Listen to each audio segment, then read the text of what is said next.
Bonjour à toutes et à tous et bienvenue dans un nouvel épisode de notre podcast Où sont les hommes? Le podcast qui donne la parole aux hommes entrepreneurs et dirigeants et qui nous font part de leur retour bienveillant sur l'entrepreneuriat féminin. Aujourd'hui, je suis ravie d'avoir à mes côtés Vincent Richer, qui est le fondateur et PDG du groupe One Experience. Bonjour Vincent et merci beaucoup d'avoir accepté notre invitation. Bonjour Debbie et merci à vous de m'avoir invité. Plaisir partagé. Alors, tout simplement, comme à l'accoutumée, je laisse la parole à notre invité qui va nous partager son parcours, tout simplement. Donc oui, Vincent Richer, moi j'ai 49 ans déjà pour poser. J'ai fait une formation en biologie jusqu'en licence. Après, j'ai fait une école de commerce, Kedge en l'occurrence, à Marseille. Et je suis parti on va dire dans le digital à l'époque. En fait, j'ai fait des stages dans le digital. Même si à l'origine, avec la biologie, j'étais plus parti pour l'industrie pharmaceutique, mais d'avoir découvert le digital, ça m'a plu pendant mes différents stages. Et finalement, je me suis engagé dans à l'époque, on appelait ça une SS2I, maintenant on appelle ça des ESN, voilà, sur les solutions industrielles et sur ce qu'on appelait à l'époque le WAP, donc l'ancêtre de l'Internet mobile, donc développement de solutions. On a travaillé notamment sur un portail touristique européen. Donc, voilà, je viens de là. Après, travaillant beaucoup sur les solutions de mobilité et industrielles avec du réseau, j'étais en contact avec les opérateurs télécoms et donc j'ai basculé chez les opérateurs télécoms et en l'occurrence Bouygues Télécom où au démarrage, j'ai accompagné les commerciaux à vendre de la data, donc à l'époque la 2G, donc Edge, la Ouais. 3G. Voilà, c'était le début avec les cartes qu'on mettait dans les PC, les smartphones, les premiers smartphones, les Ça premiers. remonte, j'ai l'impression. Ah oui, oui, Ouais, ça passe vite le temps, ça passe vite le temps. trop vite. Mmh. Et on parle de 2003, hein. Mmh.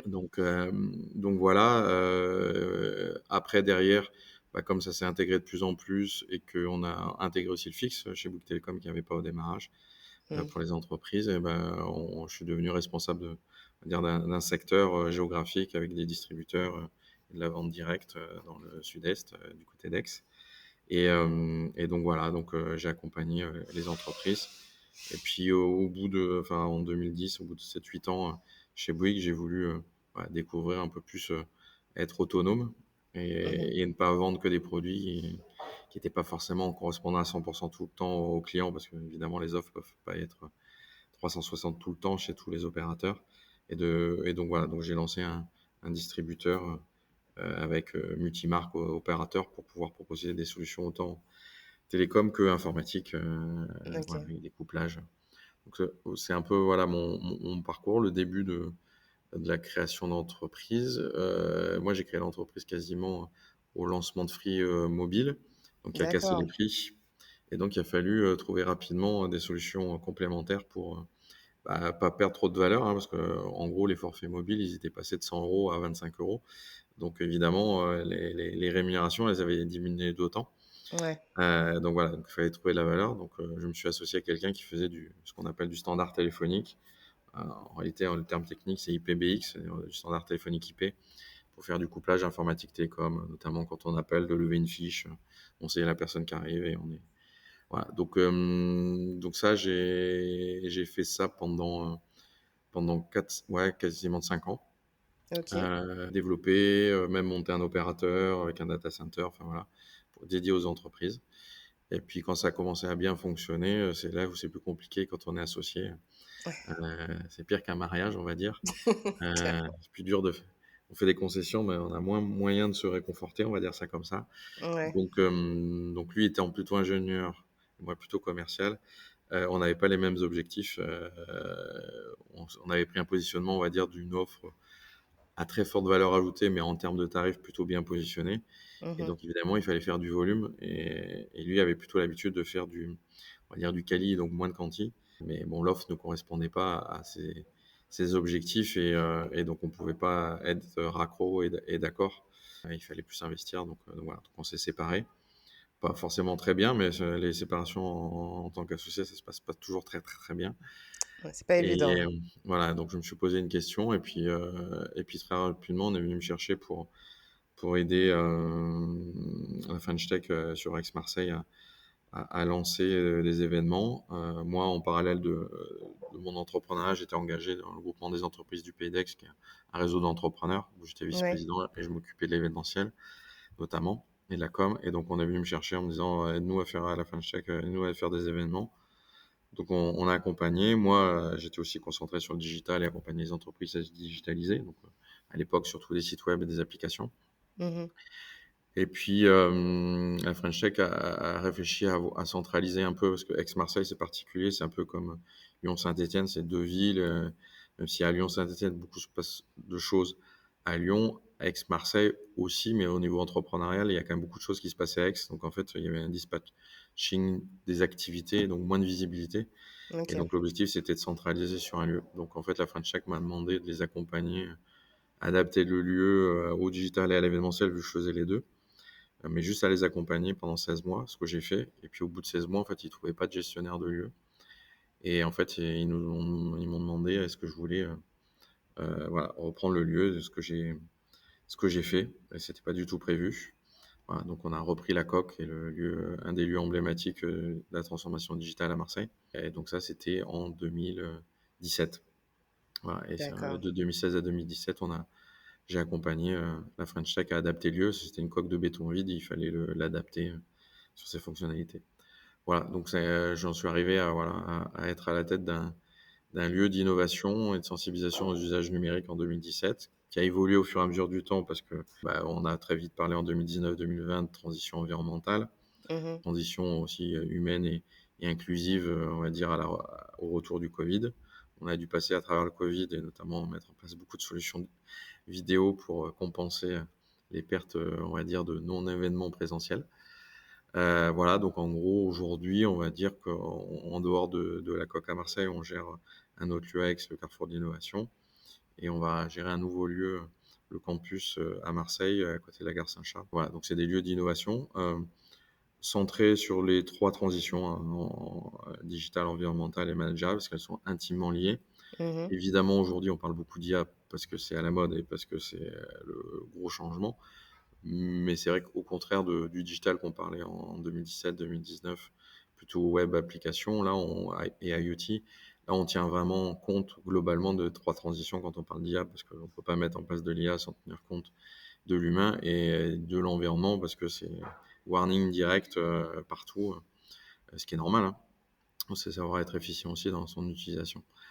Et puis aussi comprendre qu'il y a des usages comme pendant le Covid, on a appris à utiliser la visio alors que quasiment personne ne savait l'utiliser avant, Ouais. que par moment, il vaut mieux utiliser de la visio que se déplacer à Paris pour deux rendez-vous, quoi. Donc voilà. Donc aujourd'hui, on va dire que le gros de nos revenus, c'est la privatisation des espaces, parce que ça OK. permet d'avoir un revenu récurrent.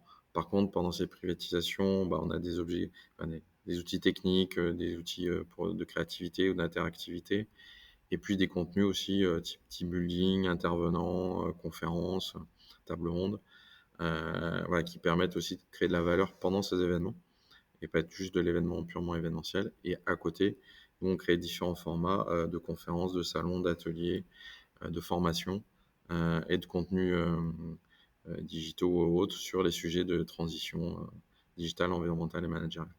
Voilà. Aujourd'hui, l'équipe, c'est 8 personnes, voilà, et c'est un peu moins d'1 million d'euros de chiffre d'affaires. Est-ce qu'il y a une envie de s'étendre, de peut-être développer ces mêmes lieux-là ailleurs sur le territoire français? Alors, on y réfléchit toujours. Après, c'est vrai on regarde un peu les rentabilités de chaque lieu. Oui, On a eu un lieu, aussi à Istres, dans l'Ouest-Provence, à côté de Martigues, mais qui n'a pas pris, alors la partie coworking fonctionnait, mais pas trop la partie événementielle parce que c'était pas forcément, il y avait des grosses boîtes, mais plutôt avec des directions petites, et donc en fait, ils se réunissaient peu souvent ou alors sinon dans leur bureau. Donc en fait, ça d'accord. prend pas. Donc en fait, aujourd'hui, ce qu'on essaye de faire, c'est créer cette valeur avec l'accompagnement. Notamment, Mmh. on va lancer un programme booster 360 de 3 mois, aussi purement digital, purement environnemental et purement humain. Voilà, et on va essayer de développer de plus en plus les accompagnements, les formations et autres pour générer du revenu supplémentaires qui permettent en fait d'aller au-delà que de l'événementiel. Parce que nous, on a connu le Covid, 2022 a été une très belle année, 2023 une très belle année aussi en événementiel. Oui, 2024, il y a quand même une forte réduction des budgets. Là, 2024, c'est entre deux, on va dire. ouais, Il y en a qui se lâchent, mais il y en a d'autres qui sont toujours pas lâchés. ouais, Bon, ce compliqué. qu'on nous annonce là sur septembre, entre le changement a priori de gouvernement et la grève du 10 septembre, ça n'incite pas non plus à... Donc c'est vrai que l'événementiel en soi, c'est intéressant parce que c'est récurrent.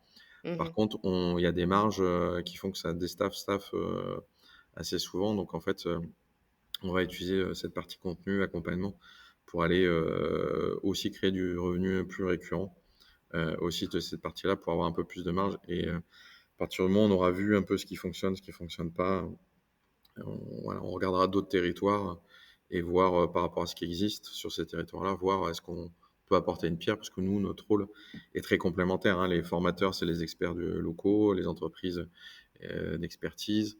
Nous, on est plus une machine, on va dire, de com, de logistique et d'événementiel et à simplifier le contenu, à le rendre accessible, on va dire un peu média, plutôt que voilà, quelqu'un qui va tout faire en fait. Donc on n'a pas de complexité à s'intégrer dans un écosystème. Après, encore faut-il qu'il n'y ait pas des gens qui font comme nous, voilà, sinon ça n'a pas d'intérêt. Et sur justement pour, postuler à ces formations, Mhm. bon, en effet, en dehors du secteur, voilà, digital et cetera, quels sont les critères justement pour pouvoir, les faire?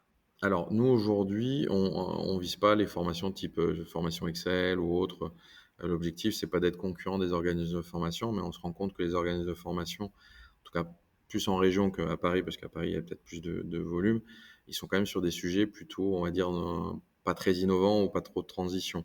Oui, Donc, nous, l'objectif, ça va être, par exemple, sur les réseaux sociaux, ça va être plutôt d'avoir une vraie stratégie de brand marketing et autres, plus que juste animer une page Facebook ou autre. Donc, ça s'oriente plus à des chefs d'entreprise ou des managers opérationnels ou des opérationnels quand même qui ont un petit vernis plutôt qu'à des formations basiques. Alors, on fait des ateliers, nous, gratuits et tout, sur comment faire un prompt et autres, sur l'IA notamment. Voilà, c'est plus de l'atelier, en fait. Nous, on va plus se concentrer aujourd'hui sur comment mettre en place une stratégie IA sur tel ou tel secteur d'activité, ouais, tel c'est ou bien. tel type de service, parce qu'on est là pour d'une, être complémentaire de ce qui existe sur le territoire, euh, et en tout cas d'apporter la valeur, parce qu'étant un lieu d'innovation et de transition, on est là pour expliquer un peu plus, pousser sur les usages, un peu en mettant en avant des experts sur des ateliers gratuits, mais l'objectif c'est que les organismes de formation qui sont plutôt des gens à faire du volume en mode industriel, ils sont là pour faire le quotidien, et nous on est plus là pour aller apporter la cerise sur le gâteau, on va dire. Et donc là, évidemment, c'est plus irrégulier, donc c'est pour ça qu'on travaille sur des programmes d'accompagnement aussi, ce qui est plus facile pour certaines entreprises. Voilà. Donc c'est plutôt orienté pour des gens qui sont dans des entreprises. Aujourd'hui, on fait pas de CPF parce que c'est trop, enfin, on est sur des sujets un peu plus avancés et on Ouais. n'aurait pas assez de volume, quoi. D'accord. Par rapport, du coup, bah, à cette bifurcation dans l'événementiel, parce que vous l'avez dit au début, vous aviez plus un profil, voilà, scientifique, Digital. informatique. Quand on est venu vous chercher justement pour justement l'organisation d'événements, quelle est la première chose qui vous est venue à l'esprit? Est-ce que ou peut-être ça vous a pas forcément, embêté de voilà, d'être appelé sur un secteur que par prédilection de base, vous étiez pas forcément, prédestiné à faire? Oui, alors j'avais touché l'école de commerce en étant en BDE, l'événementiel. OK, On n'en touche pas trop pendant l'école de commerce, dans les cours, hein, c'est très très vite abordé. Et puis après, c'est vrai que pendant 3 ans, j'étais vice-président du GEPA et en fait, je m'occupais de l'event et de la com. Donc c'est vrai que quand on est venu me chercher, on a organisé des événements assez conséquents, une centaine de petits événements, plus un gros annuel où il y avait des remises de récompenses avec 600 personnes. ouais, Donc ils sont venus parce qu'ils ont vu ce que j'étais capable de faire non professionnellement en me disant est-ce que tu peux nous aider. Donc c'est vrai que sur le coup, j'ai dit est-ce que je fais, ce que je fais pas. ouais. Euh, Après, bah, quand on lance une boîte, je faisais le digital et c'était plus long. Je me suis dit, bon, bah, c'est un moyen de rentrer un peu d'argent et puis après, on verra. Mais c'est vrai que le cheminement s'est fait jusqu'à la coque où, voilà, c'était pas piloté du tout, quoi. Et là, maintenant, entre, le moment où on vous a appelé et aujourd'hui, vous vous sentez comment après toute cette expérience, ce vécu, Ça va, on s'est vite intégré à l'écosystème événementiel. Après, c'est vrai que moi, ce qui m'amuse plus et c'est vraiment d'intégrer ce contenu ou ces éléments de transition pendant les événements, quoi. Mmh. C'est vrai que bon, c'est rémunérateur hein, quand tu as quelqu'un qui vient de faire une formation. Mais c'est vrai que nous, on n'apporte pas beaucoup de valeur ajoutée. Donc, c'est vrai que c'est moins kiffant que de travailler sur un événement ou à créer un team building. On avait fait pour la Poste, le service com, un team building sur l'IA pour leur service com, voilà, avec un serious game voilà, autour du thème des JO. C'est vrai que c'est super amusant parce puis on voit le retour aussi. Les gens apprennent en jouant et derrière voilà, sont contents de mieux appréhender les sujets qui sont des fois un peu obscurs Ils ou en sont tout cas très on se met des a réceptifs, ouais. priori quoi. Donc voilà, tout ça dès qu'on a on voit qu'on apporte un peu de la valeur aussi c'est super sympa hein, quand on a des événements on va dire où il y a peut-être un séminaire ou autre un peu plus festif ou un peu plus joyeux que juste basiquement une formation. Voilà, d'aider à ce que l'événement se passe bien aussi. Voilà, c'est hyper intéressant quoi. C'est ce qu'il y a de gratifiant. C'est super, en effet. Par rapport justement à votre casquette d'entrepreneur, justement, vous l'aviez dit au début, vous étiez associé avec quelqu'un.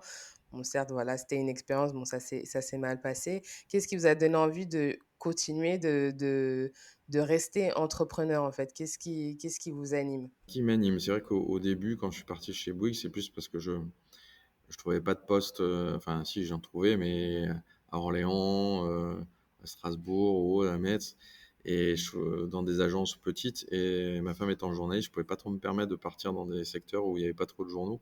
Ouais, Sinon, je savais que je la mettais au chômage, quoi. Donc, même si j'aurais gagné plus, c'était pas intéressant. Mais j'avais une envie de commencer à manager et autres. Et au final, mon père était entrepreneur depuis 5-10 ans avant, ouais. Voilà, je me suis dit, bon, ça coûte rien de tester, au pire, ouais, après je repartirai dans le monde. Et j'ai testé. Et c'est vrai que la liberté, l'autonomie, a fait que bah, quand on s'est séparés, oui, j'avais appris des trucs, mais pour moi, j'avais pas fini dans ma tête mon aventure. Et clairement. j'étais pas allé au bout voilà, pas de mes ambitions, mais plus de l'aventure que je voulais mener, quoi. De créer une valeur avec des équipes. Voilà. Donc je me suis dit, allez, je repars. J'avoue que ça a été très compliqué au niveau familial parce que on avait plus envie que j'arrête et que je repars dans le monde du travail que Je me doute. continue. Évidemment, financièrement, ça n'avait pas été forcément hyper rentable. Mais bon, voilà, donc je suis reparti. Donc là, c'est quoi? Ouais, ça va faire 10 ans que je suis reparti. Voilà, après, peut-être que ça s'arrêtera, on verra. Il y a toujours des choses à apprendre et autres, mais je me dis que peut-être un jour ça s'arrêtera ou pas. L'avenir le dira, on ne sait pas. Est-ce que vous avez des anecdotes à nous partager, autant, positives que négatives ou qui vous ont marqué? Beaucoup de choses, hein. Déjà, les évolutions des générations, hein, sur l'engagement, ouais,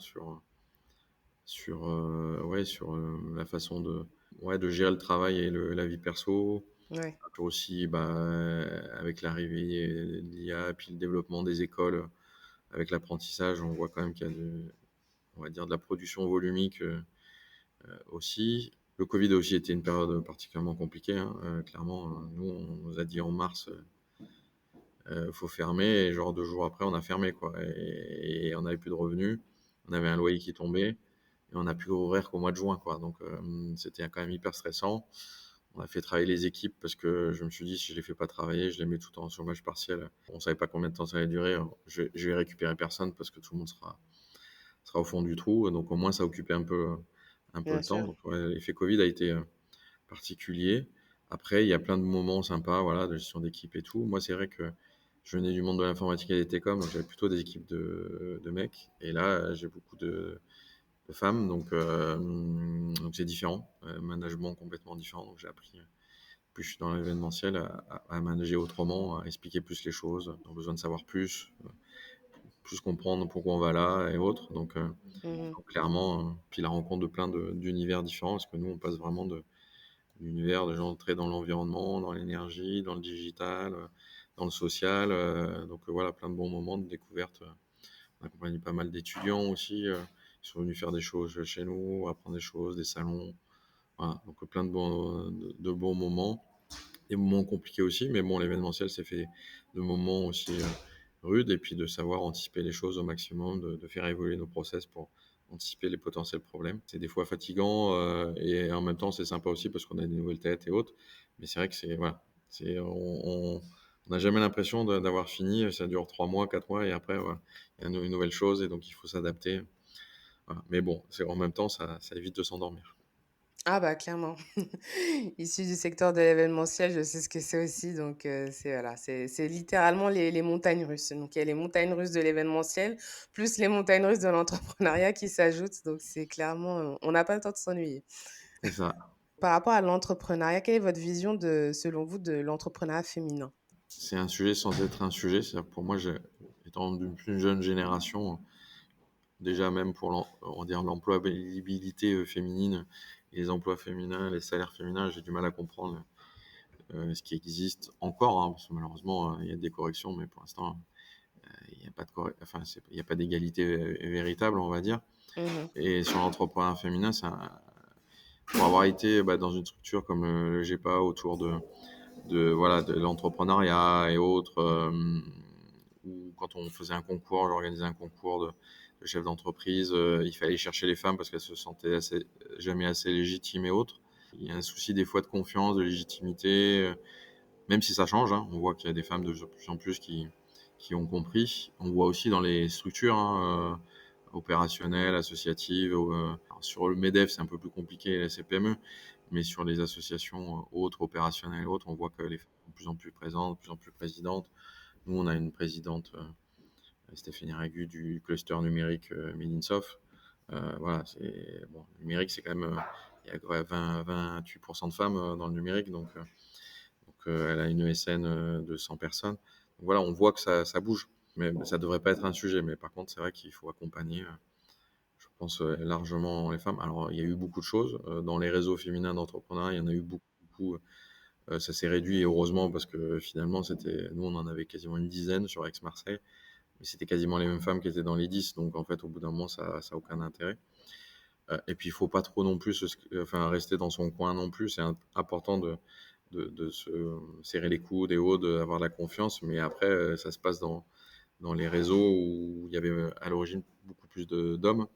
Et il faut qu'elle Mmh. soit présente aussi sur ces réseaux-là, quoi. Donc c'est ça aussi qui est important. Je pense qu'il y a encore de la marge. Après, moi, pour avoir travaillé avec des hommes et des femmes, c'est pas du tout la même chose, ça c'est clair. J'apprécie la complémentarité homme-femme, voilà, parce que ça permet d'avancer. Ouais, bien sûr. Sur l'engagement et tout, c'est un peu plus, voilà, c'est un peu plus carré aussi par moment. En tout cas, on se dit plus de choses alors que les hommes, on se dit pas forcément les choses par moment. Donc, il y a des non-dits qui font que des fois, on sait pas trop ce que la personne pense d'un côté ou de l'autre, ou s'ils ont compris. Donc, non, moi, je pense que sur l'entrepreneuriat féminin, il y a encore pas mal de choses à faire, mais on voit que ça évolue dans le bon sens. Et puis, les jeunes générations, on voit quand même qu'il y a un équilibre qui est différent, et que les femmes ont un peu plus en tout cas, sont plus en avant et se mettent plus en avant aussi à ma génération. Est-ce que vous avez des exemples de femmes entrepreneurs que peut-être que vous connaissez ou peut-être qui vous inspirent peut-être? Bah, moi, je vois Stéphanie Ragu, même si je redis, il y en a plusieurs, hein, chez nous, il y a des start-upeuses et autres, mais Stéphanie, elle était chez Ricard, elle a eu une carrière avec son mari aussi qui était chez Ricard, ils étaient collaborateurs. OK. Elle est sortie de ça, alors la boîte, le l'ESN, c'est pas elle qui l'avait créée, c'était une connaissance.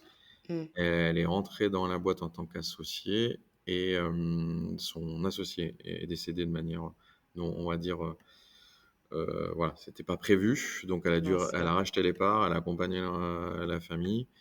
Donc elle a dû reprendre une boîte qui était pilotée au démarrage par un homme dans un secteur d'hommes et autres.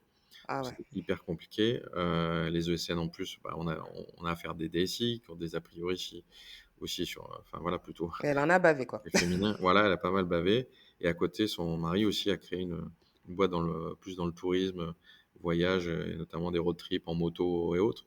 Et elle l'accompagne aussi plus des enfants. Voilà, gérer tout ça à la fois, je trouve que c'est vraiment pas évident. En plus, elle a dû prendre un gros prêt qui n'était pas prévu quand elle a dû racheter les parts de son associé, qui avait décédé et qui était décédé. Donc, ouais, non, il y a des gens comme ça. Et puis en plus, elle est engagée, hein, la présidente de Minisoft, elle est engagée à la chambre de commerce, elle est élue à la chambre de commerce. Donc, elle a un emploi du temps un peu de stratosphérique, et Ouais. elle essaye au mieux de tout ça, d'aider tout le monde, voilà, et d'accompagner tout le monde, un étudiant qui cherche un emploi, quelqu'un qui est un senior ou autre, ou une entreprise qui cherche un prestataire, elle essaie toujours d'aider, même si dans son temps, c'est compliqué.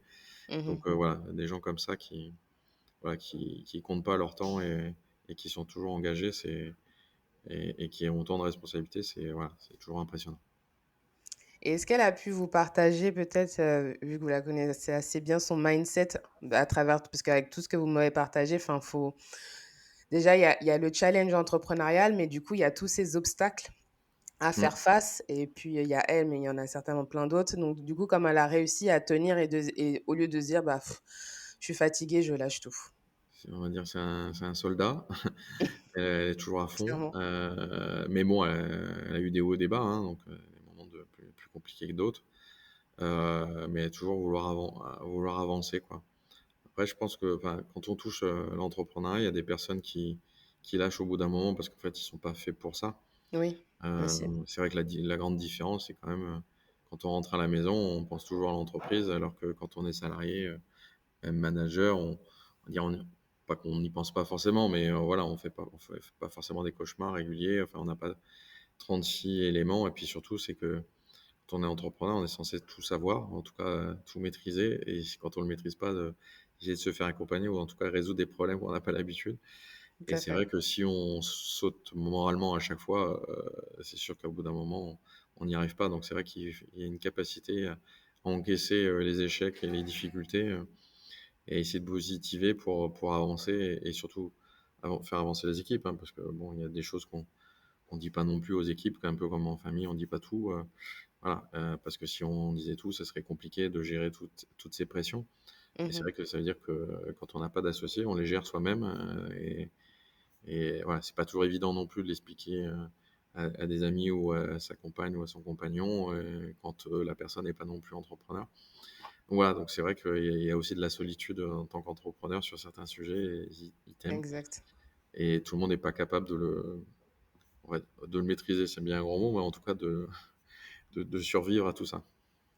Entièrement d'accord. Comment vous voyez-vous alors idéalement, comment vous voyez-vous dans 5 ans au niveau de l'entreprise et comment vous voyez l'entrepreneuriat féminin dans 5 ans? Moi, au niveau de 5 ans, bah, j'espère on commencera à être un peu plus en développement en dehors de notre secteur, enfin de notre région. Mmh. Et On qu'on croise aura les doigts. trouvé le bon BP, qui fait qu'on équilibre bien entre l'événementiel et l'innovation, et qu'on ne soit pas trop dépendant des crises, on va dire, plus ou moins grandes. Voilà, dans 5 ans, je me vois encore en tant qu'entrepreneur, sauf si évidemment ça se passe mal, et là, je commence à réfléchir, à me dire: «Est-ce que, au prochain coup, dur, s'il faut lâcher ou vendre, ou lâcher parce que ça tombe, est-ce que je repartirai?» Ça, aujourd'hui, quand je réfléchis, j'en suis pas certain à 100%, ce qui n'était pas le cas la fois d'avant. Donc, en même temps, je vieillis, hein, j'arrive aux 50 ans, donc voilà, je me dis: Est-ce que sur la fin, il faut pas essayer de profiter un petit peu plus du temps?» Mais bon, comme je suis quelqu'un d'assez engagé, même en étant, collaborateur, manager, je sais pas si je ferai beaucoup moins d'heures, mais peut-être que j'aurai le cerveau un peu plus que tranquille, le soir et les week-ends. J'en doute pas, oui. Voilà. Après, sur l'entrepreneuriat féminin, moi, je pense que ça va dans le bon sens. Il commence à y avoir des quotas dans les CA et autres. Ils commencent à avoir, et puis après, elles prennent leur place aussi. Je vois les jeunes générations, hein. Je vois, alors nous, on n'a pas beaucoup d'hommes dans nos équipes, mais je vois quand même dans les relations, femmes-hommes, que, voilà, elles sont différentes. Donc, je pense que ça va aller dans le bon sens. Aujourd'hui, voilà, il faut par contre, qu'elles s'impliquent peut-être un petit peu plus au MEDEF ou à la CPME, dans ces organismes-là qui sont très, très, très masculins, Mmh. pour prendre un peu le pouvoir, mais dans le bon sens du terme, quoi, pour qu'il y ait plus de femmes, responsables et autres. Mais on voit déjà dans les syndicats, de collaborateurs, ça bouge, hein. Il y a quand même beaucoup de femmes qui sont arrivées à la tête des syndicats, récemment, de salariés. Donc il n'y a pas de raison que ça bouge pas, au-dessus non plus. Donc non, je pense que ça va dans le bon sens. Mais évidemment, c'est long, hein, on ne change pas du tout au tout, Malheureusement, ouais. des façons de fonctionner, et aussi des positionnements de femmes qui, voilà, Je pense que c'est plus les jeunes générations qui vont bousculer maintenant, plus que les anciennes générations qui ont fait des batailles, mais qui étaient ouais, moins nombreuses à être sur le terrain pour se battre. Et pour donc le mot de la fin, est-ce que vous aurez quelque chose à recommander aux entrepreneurs qui nous écoutent, à partager peut-être? Bah, partager, être agile, ça clairement, faut être hyper agile, à savoir se remettre en cause régulièrement, et remettre en cause son entreprise régulièrement. Travailler sur l'IA, réfléchissez, alors pas juste faire du prompt et gagner 5 minutes par-ci, 1 heure par-là, mais vraiment à repenser votre entreprise de A à Z parce que bah, ça va changer des process, ça va redéployer des personnes sur de la valeur ajoutée, ça va automatiser des tâches, voire même ça va permettre de développer des services auxquels on ne pensait même pas être capable de faire en tant que tel. Ça, c'est hyper important. Et puis après, se dire aussi que ça peut s'arrêter. On voit quand même le pays qui est en train de se transformer un peu comme les États-Unis, c'est-à-dire que l'échec, même si il est retenu, il est moins grave qu'à l'époque. Donc, Ouais. le pire qui peut nous arriver quand on crée une entreprise, c'est qu'elle marche. Il y a quand même plus de chances au démarrage qu'elle ne fonctionne pas. Voilà, donc c'est de donner le maximum. Et puis après, derrière, je pense qu'il n'y a plus de carrière rectiligne. On peut être entrepreneur, devenir salarié, devenir entrepreneur, changer de secteur d'activité. Maintenant, faut juste s'engager. Moi, je pense que si on n'est pas bien à un endroit et on ne s'engage pas, vaut mieux pas rester, que ce soit salarié ou entrepreneur. L'engagement, il est important, donc il faut qu'on soit passionné pour s'engager. Et donc, voilà, il ne faut pas faire les choses à moitié. On n'est pas juste là pour aller chercher un salaire. Si c'est juste pour aller chercher un salaire, c'est du fonctionnariat pour moi, entre guillemets, hein, sans critique des fonctionnaires, parce qu'il y a des fonctionnaires qui s'engagent. Mais voilà, l'objectif, c'est vraiment de se dire, le temps qu'on a qui est important, il faut qu'on s'amuse dedans, qu'on s'engage. Et évidemment, après, derrière, bah, voilà, la partie vie privée, on peut s'amuser aussi et en profiter. On fera moins d'heures qu'avant. Mais par contre, voilà, se donner à 100% pendant les moments, parce que si c'est pour se rappeler à la fin de sa carrière qu'on a passé 20 ans et qu'on n'a quasi aucun souvenir, aucun moment sympa, et qu'on a tiré entre guillemets la gueule pendant 20 ans juste pour tirer un salaire, voilà, je pense qu'à la fin, la conclusion ne sera pas forcément bonne, quoi. C'est bien vrai. Et pour clôturer, est-ce qu'il y a quelqu'un que vous recommanderiez, pour un épisode du podcast Où sont les hommes? Franck Arrojo, c'est un ami là, qui gère un accélérateur de start-up, D'accord. voilà, sur Marseille, et voilà, qui était avant à la chambre de commerce d'Aix-Marseille, qui aidait les entreprises à se créer. Voilà, qui a vu l'évolution aussi depuis des années de comment on crée les entreprises, l'évolution des écosystèmes, et qui a un bon background vraiment de tout ce qui se passe et de comment ça évolue. Bah, Vincent Richer, merci beaucoup, pour, cet entretien. C'était vraiment un plaisir, d'avoir échangé avec vous et surtout, pour nous avoir transmis justement, tout, votre savoir entrepreneurial. Bah, merci à vous, merci pour ce moment très intéressant. Merci beaucoup et merci à vous tous de nous avoir écoutés ou visionnés et je vous dis à très bientôt pour un prochain épisode de notre podcast Où sont les hommes? Bonne journée à tous. Où sont les hommes? Des alliés pour un monde nouveau. Dites-moi où sont les hommes, les hommes, les hommes, les hommes.